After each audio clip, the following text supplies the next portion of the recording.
when I've been talking to you a few times now, Angela. What I hear is like not just you're the founder and CEO of this company, but there's an underlying passion that you have on the whole HR process, the bias detection, and the work that you're doing. Tell our audience a little more about the company you founded and the cost that you're driving. Absolutely. Thank you so much for having me, first of all. I am excited to be here and share our experience with IBM.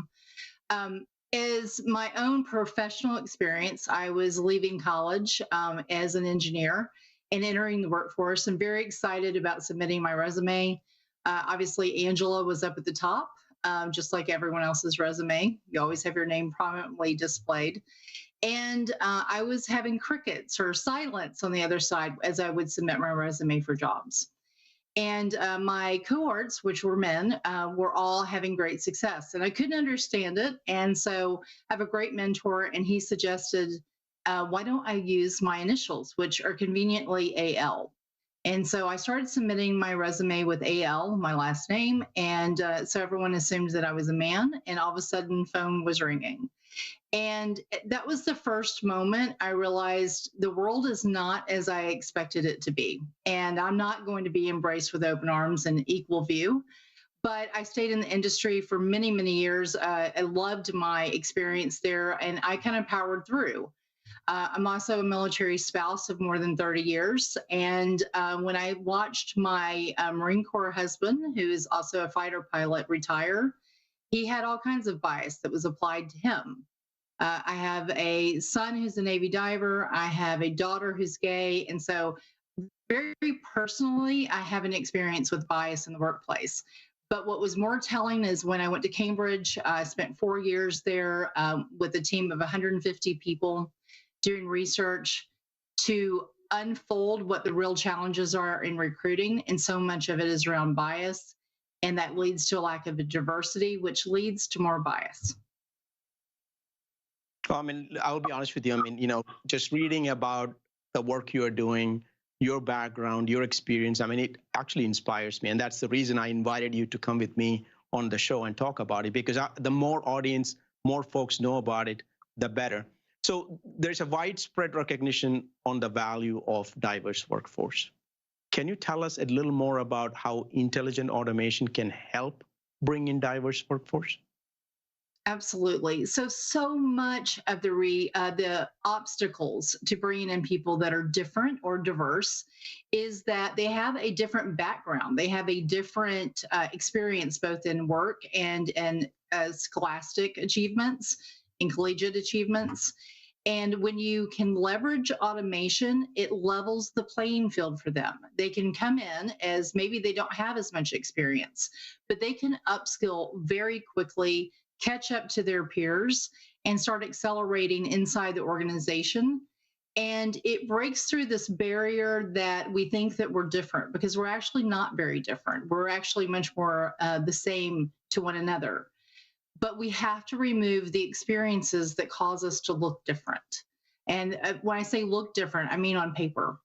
In the resume and in the application, that's where we see the differences kind of rear their ugly head. But when you actually get the people working together, you find that there's not these great differences. And this automation that we are working on together is what changes the game. And also, Angela, there is a movement going on the digitization of labor force, obviously freeing up the time for high-value tasks. And you have been also exploring embedding IBM Watson Orchestrate in your solution to make the AI come to life, giving your users a tool to help rank candidates. Can you talk about the value of that capability that will bring your solution?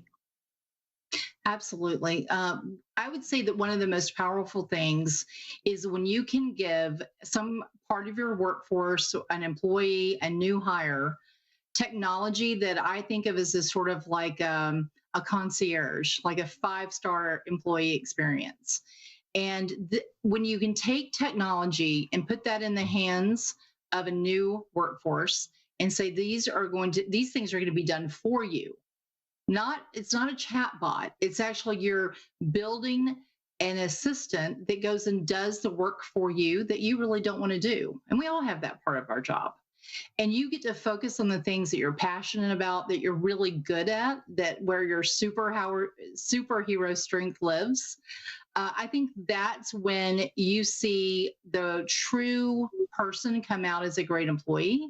You see your team accelerate, and you see your company have extraordinary benefits that you don't have if you don't have this automation there to help. So Angela kind of talked about the digitization and the work someone doesn't want to do, but basically being able to take that free time and go focus on high value tasks. So let me just dissect the Watson Orchestrate for the audience for 30 seconds so you all see what we are trying to do using AI. So the digitization of labor force is happening. And if you look at the labor, right, any individual, there's three things: one, credentials; two, skills; and three, persona. So we are focused on the skills, and the skills could be API calls, skills could be bots, skills could be workflow, but the AI behind it is all about sequencing those skills, meaning bringing it all together, whether it's an API call, whether it's a chat bot, whether it's a specific bot or any of those things. How do you bring it all together and sequence it? That's where the AI is, and that's where Watson Orchestrate is focused. Last question, Angela, before we close it out. So how do you see intelligent automation impacting employee effectiveness and HR budgets as you look into the future? So two really, I think, important aspects of this is every company right now is trying to find a way to be more efficient, be more effective, and be more candidate-centric. Those things are all very hard to do individually. And at the same time, they're looking for ways to have some cost savings. So I'm going to give you one experience that we have right now, which is a 3-person team. And when applied with Watson Orchestrate and what our technology does, this 3-person team actually has a savings of roughly $84,000 a year. So that is freeing up capital to hire another person, to increase profitability, all kinds of things. So that's like where the money is.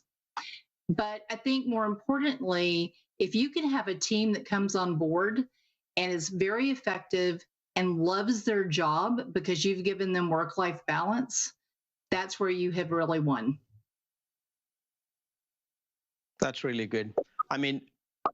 So Angela, I want to thank you. Thank you for discussing how the HR recruiting operations, a workflow that's important to all of our businesses, can be improved with AI and automation. The efficiency gains are significant and the time savings is real. Above all, I also want to thank you on the noble cause that you're driving, especially around the diverse workforce that you're putting together. Thank you, everyone. Thank you, Angela. Thank you so much for your partnership. And I do want to invite anyone that's listening to this, if you would like to reach out, we have contact@thiswayglobal.com. And our team actually has a special gift and also live demos to show you how automation can really change your life.